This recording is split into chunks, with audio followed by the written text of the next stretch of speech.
Music licensing reimagined. Y sean todos bienvenidos otra vez a un episodio de Golden List. El día de hoy vamos a hablar un poquito detrás del éxito que ha tenido Noruega en los CrossFit Games, en Functional Fitness, en todo esto, ya que si tienen tiempo haciendo CrossFit como yo, se pueden dar cuenta de cómo siempre ha habido atletas noruegos en algún punto de las competencias, ya sea desde Kristen Holte o ahorita que estuvimos yendo a la parte de WFP. Muchos de los atletas que estaban dentro de la competencia venían de esta programación en particular que se llama Kriger. Así que durante la competencia pude hablar con una de las personas que se lleva con las personas de Kriger y pude obtener esta pequeña entrevista con su coach. Así que espero les guste, espero les disfruten y podamos hacer algo importante a la hora de hablar y poder entender esta metodología, ya que es una metodología muy buena. Ya ahorita nada más estamos esperando a Simen. ¿Quién es Simen? Me gustaría ver cómo se llama, cuál es la manera correcta de usar su nombre. Pero la verdad, vamos a dejar un poquito detrás el mito de lo que viene siendo el no pain, no gain y el entrenar hasta terminar destruidos en el suelo. Vamos a meterle la ciencia al box, ya que nuestro invitado fue un auténtico cerebro de la fisiología deportiva. Si mal no recuerdo, él es fisiólogo del deporte en Noruega, además de que es coach de toda la selección de Noruega, lo que viene siendo Functional Fitness. Así que vamos a hablar con Simen. Estamos esperando. Así que amigos míos, vamos a darle una bienvenida a Simen. Let's welcome our guest today. You listen to me good? I can hear you.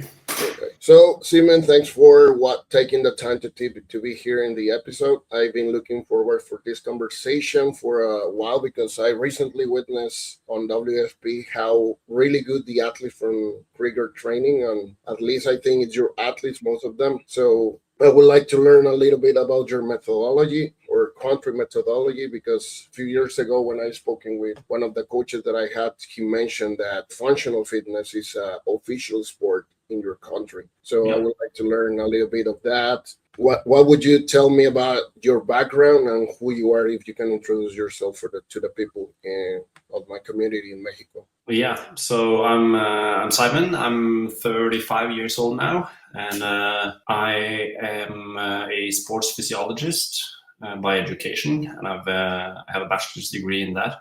I also have taken some education both in the Netherlands and the United States within strength and conditioning. And with that, I've been working with athletes from a lot of different sports. I started with like everything from soccer players to cross-country skiers and triathletes and everything. But then for the last 10 years, it's been mainly CrossFit athletes. And I've been lucky enough to work with top-level athletes and been to the games for the last 6 years, I think now. So that's been really good, and that's my work background. As an athlete, I used to compete in triathlon myself, and did some European Championship and World Championship as a junior. And then my first year as a senior, I injured my back and was kind of forced to quit. So like right now, I'm living through my athletes, trying to help them achieve what I unfortunately couldn't.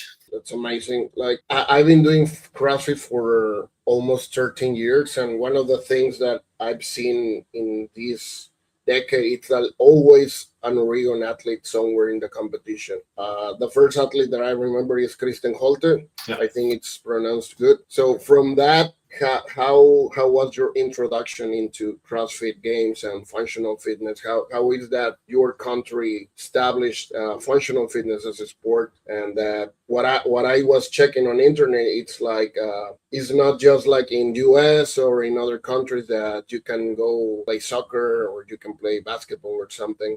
They can grab to go into weightlifting, powerlifting, functional fitness, like a sport itself. Yeah, I think sports in Norway is organized a little bit different from at least some other countries in the world. And we have government funding for most sports in Norway. And we also have a big emphasis on volunteer contribution to sports as well. Like of course, we have educated coaches and stuff like that at the highest level. But at the lower levels, we have a lot of like really enthusiastic parents helping out. And that's like a big part of the sport in Norway. And in Norway, we had a functional fitness federation. I think it was established in 2019. And then only 2 years later, it was kind of accepted as an official sport in Norway, which means we received some government funding. And also we're able to have like a national team. I'm coach for the national team, and we have I have my salary from the National Sports Federation. So that has definitely helped us grow the sport. And in Norway, we are very lucky because we have all our best athletes are doing both functional fitness and CrossFit at the moment. We're trying to make it work with both. And that way we have a lot of competitions to pick from. And we also have the opportunity to have, as I mentioned, that government funding, and also being able to use some of the resources that National Sports Federation in Norway has. Does it's hard for example, if I go to school and I want to join functional fitness, CrossFit, does it's hard for individuals to uprise, like be a really good athlete on and to be taken by a national team or something? It's like really hard in other sports. The sport and the school system is not as intertwined in Norway as, let's say, in the US, where you have kind of like a high school is almost like a division that you move on from. In Norway, it's very much two different pieces. We have some specific sports schools where you can apply, and then some schools only actually have that functional fitness as an option. So you can go to school, like when you're in high school age, you can apply for this school, and then you have combined regular school and also functional fitness as a part of your school day. But for most people in Norway, we do like school and sports are two separate things. If we go to sport itself, like Norway has always been into the sports like cross country, skiing, biathlon, like winter sport. Most of the time they are well known for winter sport. How did coaches like you take the deep understanding of the traditional endurance they apply in those sports to successfully blend it into the barbell things, high skill gymnastics, CrossFit, functional fitness? How is that development that they took? Yeah, I think if we look at the results of the Norwegian CrossFit athletes, in general, they do really well in conditioning events. And I think there's two sides to that. I think one thing is just genetically, Scandinavians are more endurance-based and a little bit less powerful than, let's say, you see so many sprinters that are the best sprinters in the world from Jamaica. And it's something about the genetics. In Scandinavia, we're more endurance-based. But then I also think we have some sports science communities in Norway that are very far ahead, or very like top level sports science communities that do a lot of studying, especially for endurance sports. And we are able to apply that to CrossFit training. And I think that's definitely a part of why Norwegians are doing really well on endurance-based CrossFit events as well. And for example, if I'm Mexican, but if I want to apply your methodology, you mentioned that it's because something you have as a Scandinavian. How hard it's to apply into a foreigner? For example, I saw you have Tola. So it's hard. I know he's an amazing athlete with the lifting thing, but I saw the events on the WFP. He was struggling with some of the events. It's hard for a foreigner to apply into or to fit into your methodology. I would say it's almost the other way around. Like Tola is so good at strength and gymnastics that he doesn't really need to do them that much at all. As you mentioned, he struggles more on endurance-based events. I think probably that's part of the reason why I wanted to come to Norway, because you see that we have a lot of knowledge within endurance training, and that we might be a good place for him to really develop that thing that he needs to develop the most to become a complete athlete. So I would say it is a challenge, and it's always different coaching athletes with different strengths and weaknesses. And Tola is one of those athletes with extreme strengths and also some big weaknesses that we need to target. So training for him will look very different from training of an athlete that is opposite, that struggles with strength and has an easier time developing their conditioning. For me as a regular fitness enthusiast, because I do CrossFit for just recreational and I'm coaching, what I immediately think about the Norwegian method is the test of lactate is one of the biggest things to work with.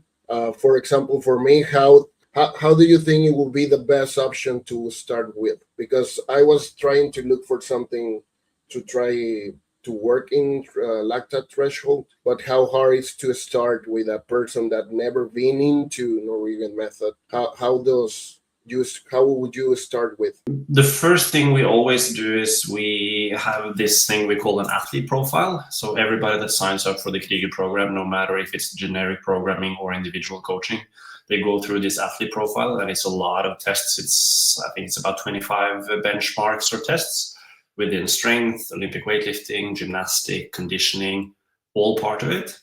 And then from that profile, we look at your strengths and weaknesses, and we can try to kind of see some trends.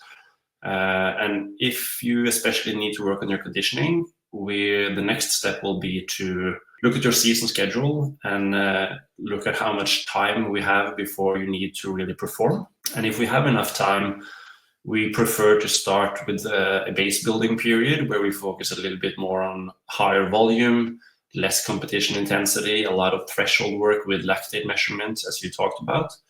And then closer to competition, we will take the volume down a little bit and we'll ramp up intensity and work a little bit more specific to both competition movements and also competition intensity. It will definitely depend on how your athlete profile looks, but usually we want to build this base before we can start just throwing a bunch of intensity at you. Do you have like a basic workout that you do with like if you fit into functional fitness?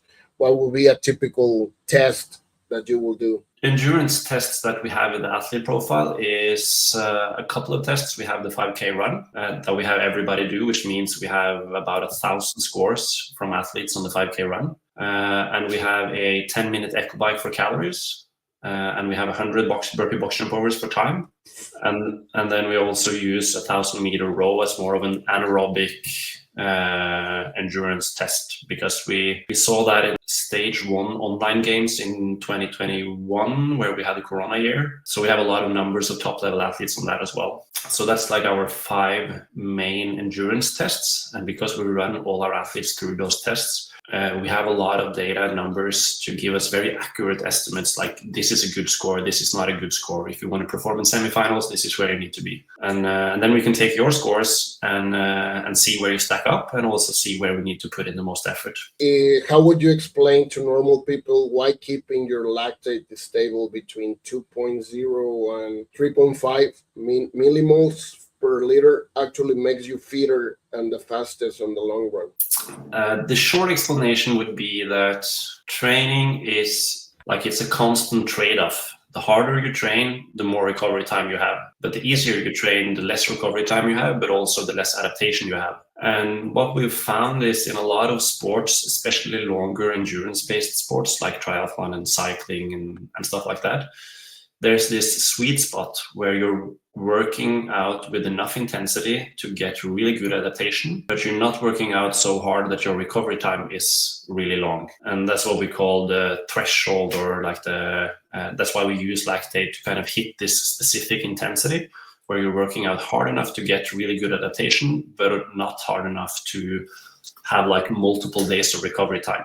And when we can hit that zone, we can work really like this medium intensity that gives us good adaptation without it affecting our recovery too much. So we can do that multiple days in a row. We can even do it twice in one day if we really need to work on our endurance. Or we can do it as a session 1 and then still have some high quality strength training or Olympic lifting in the second session. So it's basically like a lot of work on a daily basis to adapt the body into be able to recover faster and quicker. Yeah, it's this training hard enough to get good adaptation and good results, but not so hard that you just wreck yourself and you're not able to recover. Fine line. And that's also why we use lactate a little bit to kind of make sure that we are very accurate in hitting that intensity. For people that is not really involved into CrossFit, for example, most of the people that I've been training with, one of the things that they mention is the lactate. How would you explain to normal people how that affects you? in body to have a lot of lactate or less lactate. For example, one of the guys that usually speak about really good with lactate work, it's Froning. From that, how would you explain to normal people the problem with? Yeah, I think it's just important to first understand what lactate is, because contrary to popular belief, it's not really the lactate that is a problem. The lactate is just what we measure because it's very practical to measure in the bloodstream. What really happens is when your muscle starts working a little bit too hard, they start producing something called hydrogen ions. And when hydrogen ions stack up within the muscle cells, it causes the muscle cell to become acidic. And when the muscle cell is acidic, it's harder to contract the muscle as quickly as we want. So let's say you run on a treadmill in 20 kilometers per hour, which for me at least, and probably for you as well, is going to be faster than our threshold pace. What happens is we produce energy faster than we can, or what we can with oxygen, which means we produce some of our energy while also producing this byproduct of hydrogen ions. And after a while, they're going to stack up within the muscle cell, and it's going to force our muscles to move slower. So at some point, we just won't be able to keep moving at 20 kilometers per hour on that treadmill, and we'll be forced to take the speed down to 15 or 13 or something like that. So what really happens is an accumulation of hydrogen ions within the muscle cell. But because the amount of hydrogen ions in the muscle cell is really hard to measure, they correlate really well with lactate in the bloodstream because they are both produced at the same time. So it's just easier for us to measure lactate in the bloodstream. But what we're really looking at is the amount of hydrogen ions, or that's at least what's the problem for the muscle cell, which causes the fatigue. So that's why the muscles sometimes they are like burning. Yes, that's that burning sensation. That's the accumulation of hydrogen ions within the muscle cell.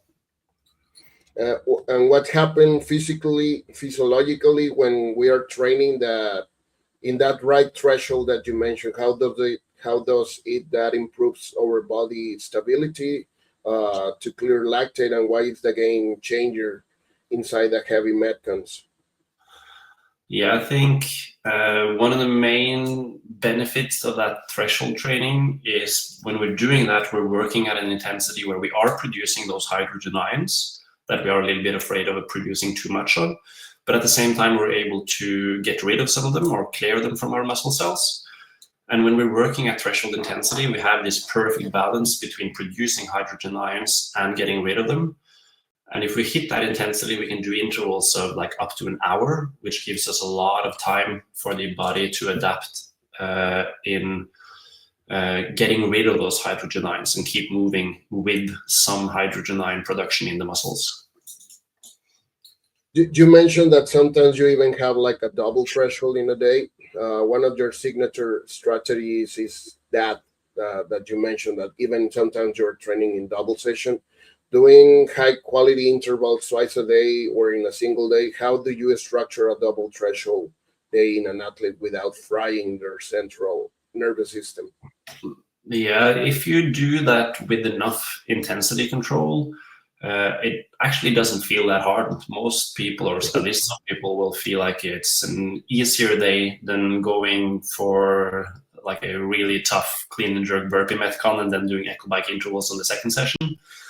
If you can just stay at threshold intensity for both workouts, that will sometimes feel a little bit easier.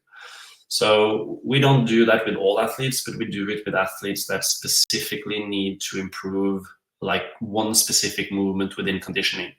So you brought up Tola as an example. He's actually not that bad on ergs and conditioning when he can move a light barbell and do gymnastics.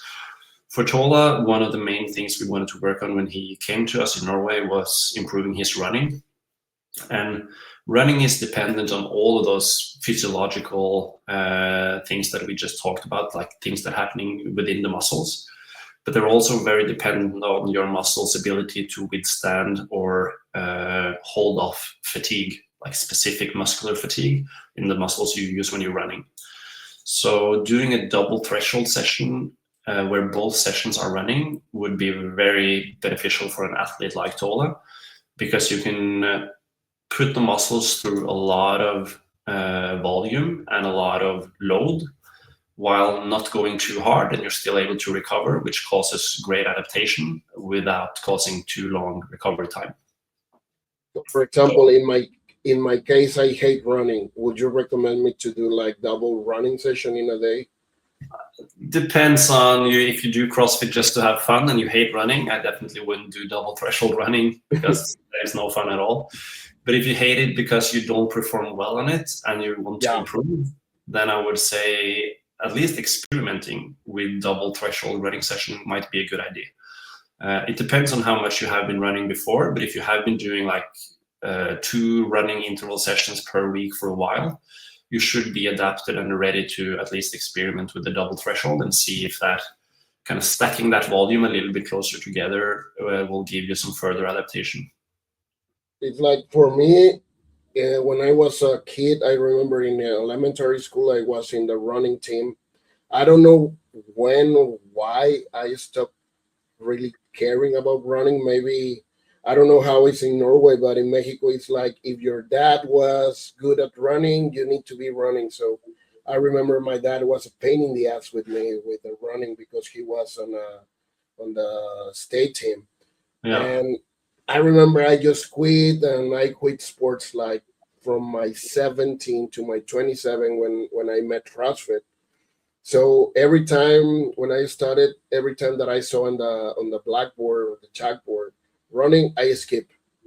So when I started with L1, for example, and I started coaching, one of the biggest issues for me is that I don't know how to teach the running because I don't do it often, and I practically remove it from my training things. So now I'm struggling with when I'm taking classes or when I just want to go run. It's really hard for me to achieve 5 kilometers, and not because my body can't. Mostly is because mentally it's too much for me. Yeah. But so how, for example, if you take me as an example to start with, what would you recommend to me to start with? Then in your case, I probably wouldn't start with double threshold. Like the first goal should be to be comfortable running a 5K or even a 10K continuous in one session. So for you, I would probably try to structure it with some kind of intervals that makes it a little bit less mentally challenging, so that when you look at it, it doesn't look terrible to do it. So I would probably do like a warm-up, even a combination of like a bike and run for a warm-up. You can even do some burpees in a warm-up just to get started and not push the running volume too much. And then we have seen very good effect of doing what we call short block intervals, which is like 45 seconds of run, 50 seconds of rest.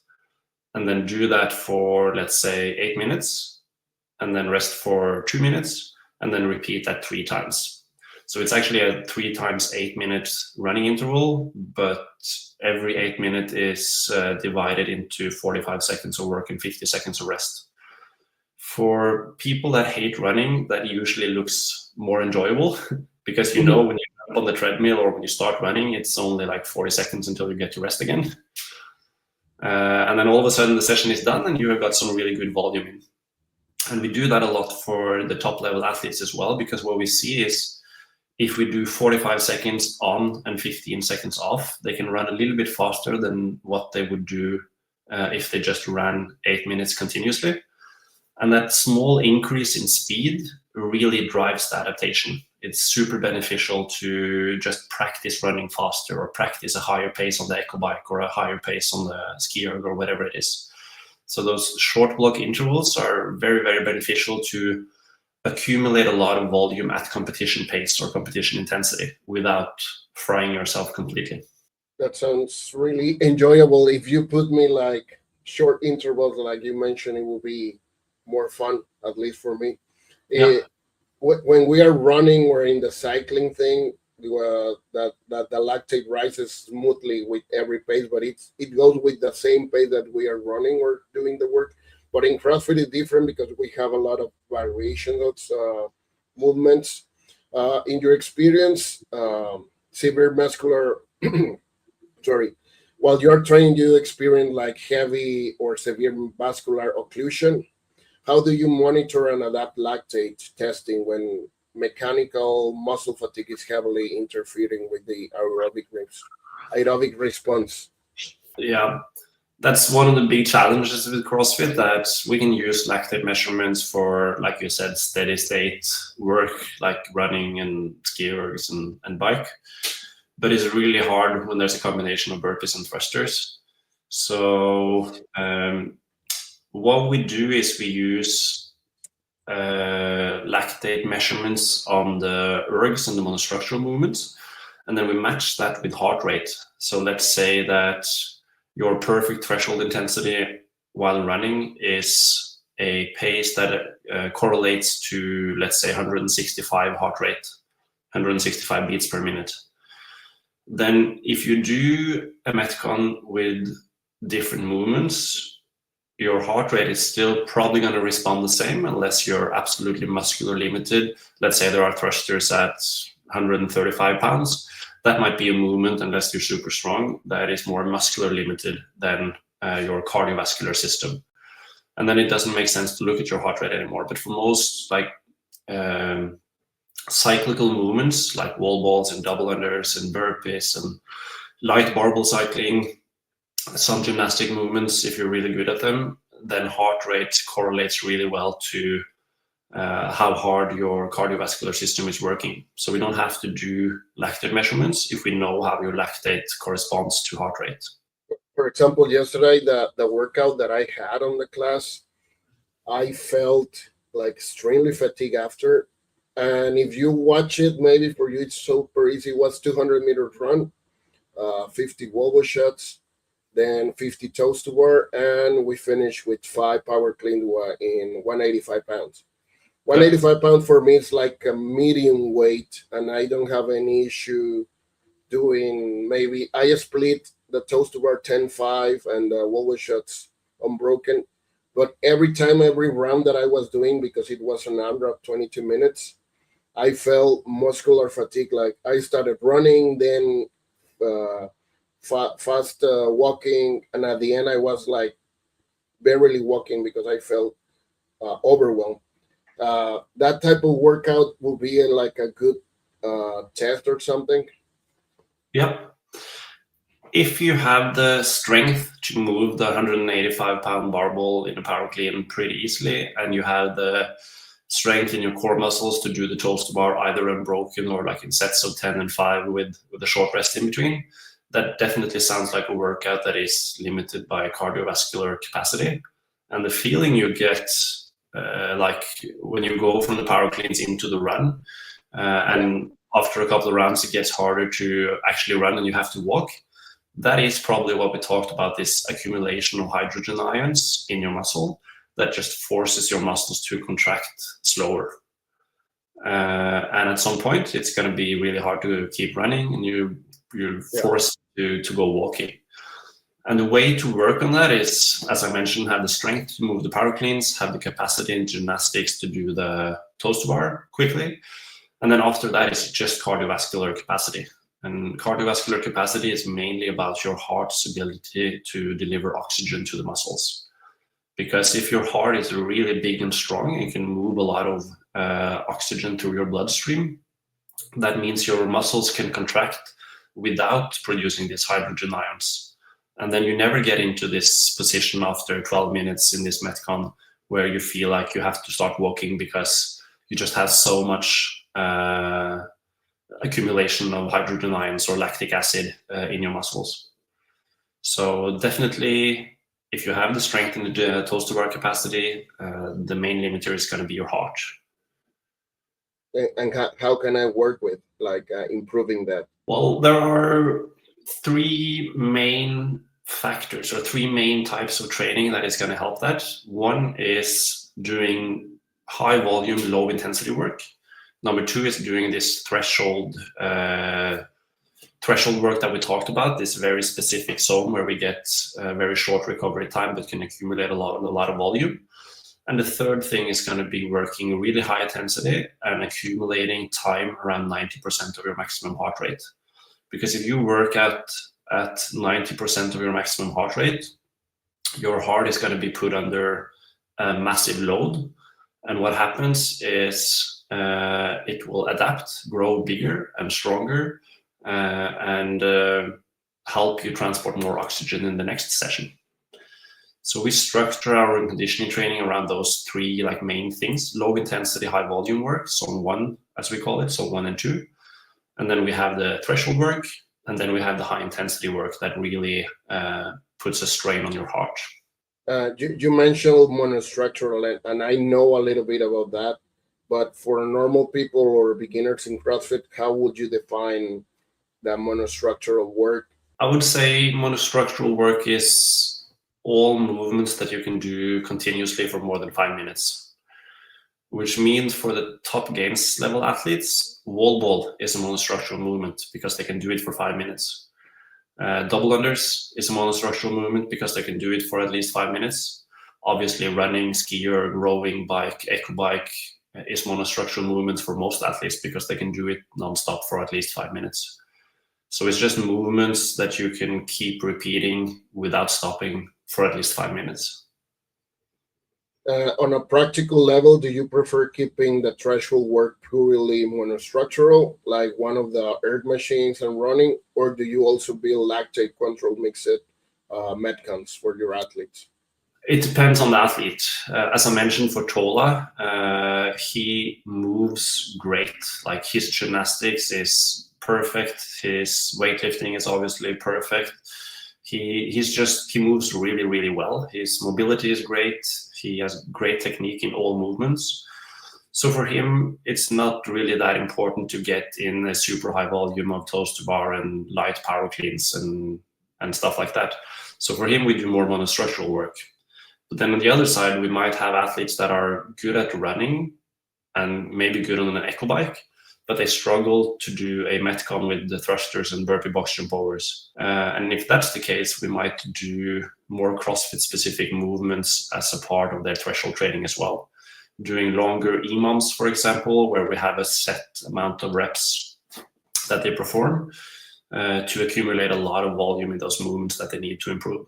For example, how does it look like a typical session under your methodology, from one day only, the most heavy day? How does it look? Well, again, it depends on the athlete, and it depends on if it's individual coaching or if it's on the generic programming. But if we talk about the generic programming, the program is written with a rest day on Sunday, which means Monday is going to be the training day where you show up with the most energy. So on Mondays, we do the pieces that we feel like are the most important. So again, it's going to vary throughout the season, but typically a Monday session will start with strength and maybe some gymnastics in session 1. And then session 2 is probably going to be more CrossFit specific interval. So the first session might be a warm-up, maybe some power training with some plyometrics and jumping. We really like to do that for priming the nervous system before Olympic lifting and strength training. And then probably some kind of snatch. It might be a max lift, it might be a ladder, it might be some battery work, again, depending on where we are in the season. And then there's probably going to be some strength work. We really like to superset our strength work. So it could be a superset of front squats and strict pull-ups. And then the last piece on the session 1 might be a gymnastic accessory.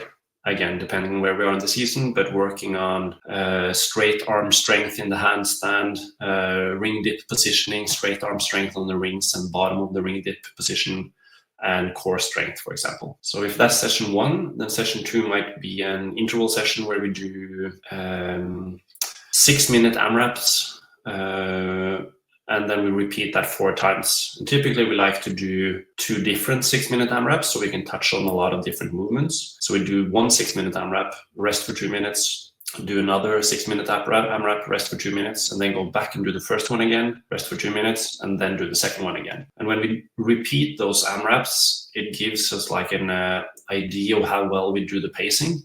Because if you get 3 rounds plus 2 burpees on the first time you did the 6-minute AMRAP, and then you get the exact same score the second time, then that's good. But if you do 20 reps more the first round, and then you get a lot less reps on the second round.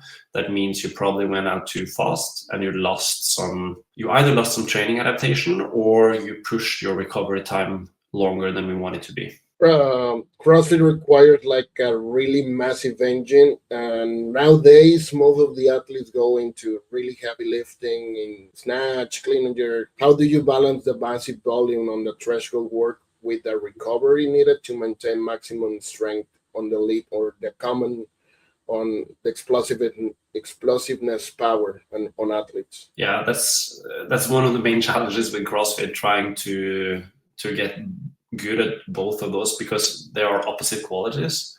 I think the main reason, or the main thing here, would be to be able to, first of all, individualize it, so that if you really need to work on your conditioning, then we need to do more of that and less of everything else. We might have to give away 3 kilos on your front squat PR to get the conditioning that you need to actually compete. Or the other way around, if you can run a 17:30 5K, then we might have to give away 20 seconds on that 5K time to actually prioritize strength training enough to make you strong enough to be able to compete. So that's one of the most important things. The other thing would be to be able to periodize it, so that in some parts of the season we might want to focus on building your strength while just maintaining your conditioning, and then in another part of the season we might go the opposite way around and just maintain your conditioning while we really work on your strength. And what we see is that going into competitions, such a big part of an event or a competition is conditioning based. So if you are an athlete that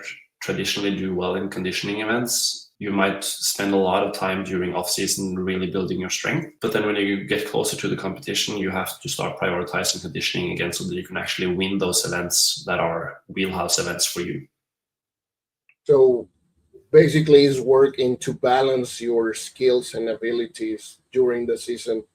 And it's something that I see in CrossFit when I talk with my friends, that is not who is the best in something, it's who is the best working on a balance basis, like in competitions.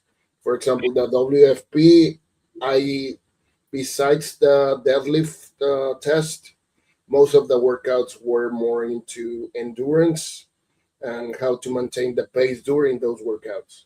Yeah. I agree. Like in London, I agree. The last World WPF competition was very much conditioning based, and except for the deadlift. But I feel like all the events that we saw last year was more strength and gymnastic based. So it seemed like it was kind of like a turnaround a little bit. And I'm guessing like throughout the season that's going to even out, and we see a little bit of everything. But yeah, again, it's still trying to set apart enough time to really focus on the conditioning in some parts of the season, and then enough time to focus on building your strength in another part of the season. And when we move into CrossFit again, like the competition, the CrossFit Games, you were behind the success of CrossFit Oslo when they finished at the podium. When you are handling and managing athletes of that caliber, how much of your programming it's based on a rigid data and lab testing versus coaching, intuition, and athlete feedback? I would say like the start of the program, or the base of the program that we start building from the beginning, is mainly based on their athlete profile and the data that we have. And then as we start training, things might not work out as we intended. Like we might see that it's too much for the shoulders to handle, and we'll have to adjust when we have the feedback from the athletes. But the base of the program is usually built around the data that we have from the athlete profile and the statistics that we have. And how it was with you when they started, like you established we're going to the games, you are during the games, how did you balance to manage the different tests that they were applying to your athletes? Well, one of the main things when coaching a team is to make sure that we don't have any athlete limiting the team too much. Because if we, especially at the games, we see on the programming that there's a lot of 4-sync movements. So it doesn't really help that you have 3 athletes that are really good at running if you have 1 athlete that's not good at running, because they can't carry him or her And it's the same for strict handstand push-ups. Like we've seen forcing strict handstand push-up, and it doesn't help at all if you have the 3 best strict handstand push-up athletes in the world if you have one athlete lacking behind. So what we do is when we start the season, we set a team, and then we go through again the athlete profile to make sure that we have enough data on how the levels are in the different movements. And then we say that on this team, you are probably the weakest runner, which means you have to focus on your running. Or on this team, you might be the weakest athlete in a deadlift. So if we see a forcing deadlift like we did at the games last year, you might be the limiter, which means you'll have to work a lot on your deadlift during this season. And if that's the case, they might have to work on their deadlift, even though they might actually be a pretty good deadlifter, if the rest of the team, like the 3 remaining athletes, are really, really strong on the deadlift. So we go through all different movements, burpees, row, all the ergs, all gymnastics, all weightlifting movements, and we see which athlete do we think is going to be the limiting athlete in this movement, and then we just program more of that for that athlete.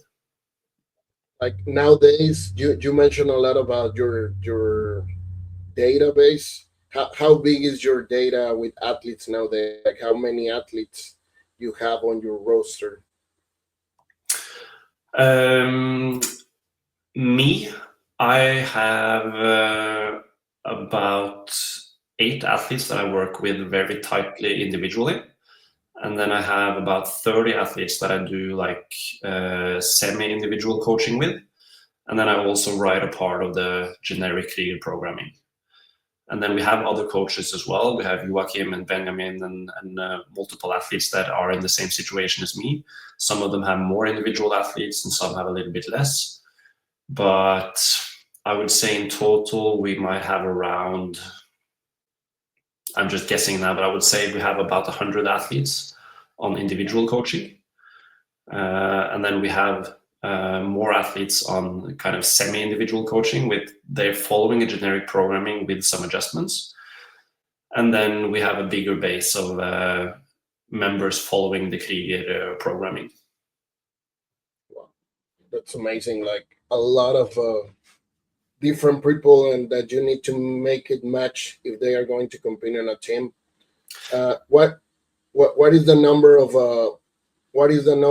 number one mistake that you see in intermediate athletes they make when they are trying to build their engine or conditioning? That's a good question. I would say the number one thing would be to not being disciplined enough with your intensity control.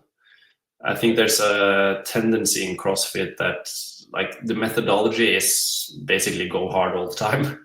Yeah. Which I think is great if you work out 3 times per week or 4 times per week. But if you do 11 sessions or even 6 sessions, there needs to be some kind of change in intensity to make sure that you're also able to recover. So I would say that's probably one of the main things, going too hard every day. And how do you work, like if you have that intermediate athlete that comes into that comes from that controlling to make it fit into your methodology, like a foreigner? But I don't know how many foreigners you have on the program, but it's hard to apply to start with? No, I feel like it's been working really well for everyone. I think a lot of people experience that it might be, for some people, it feels like it's less training than they're used to, but everything has a little bit more intent. Like we do this because we want this adaptation to happen, and we do this because we want this to happen. And we're never going to just throw what we call junk volume at you, just to do this because it looks fun, or do this because it's hard, and do it because it's challenging.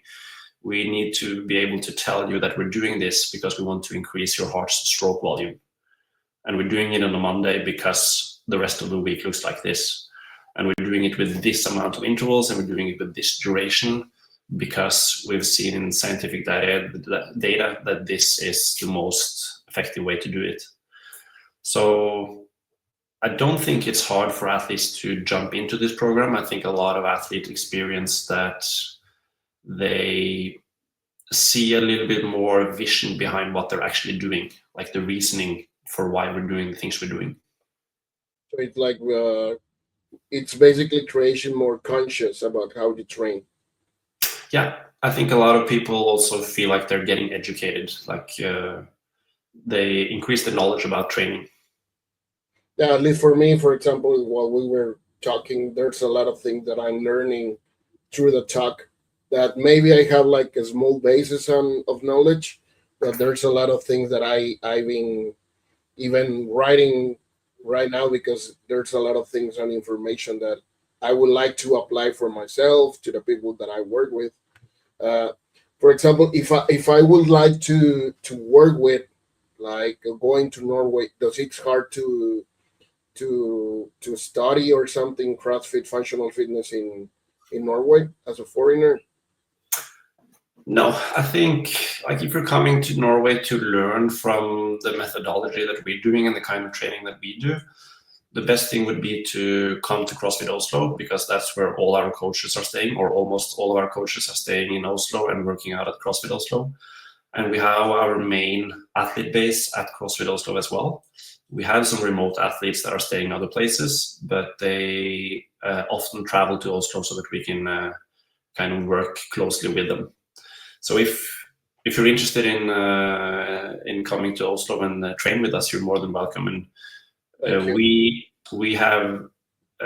try to create a community where we have nothing to hide. Even on this podcast, there's no secrets to our training. There's nothing that we do that we don't want the rest of the world to know, or there's nothing special. There's just a lot of consideration goes into the program.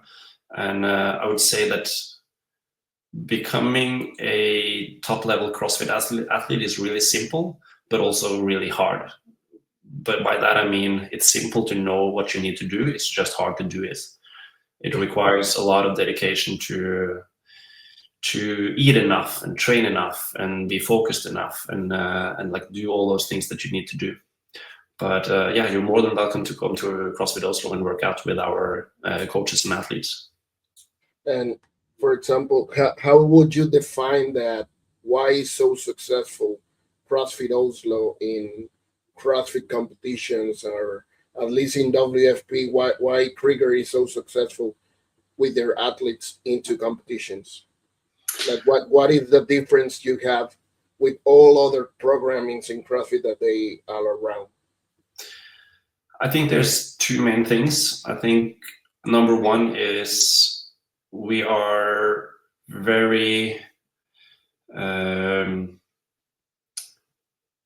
as I said, we don't put anything into the program where we can't argue for why we want to do this. Like everything has a specific adaptation that we want to create.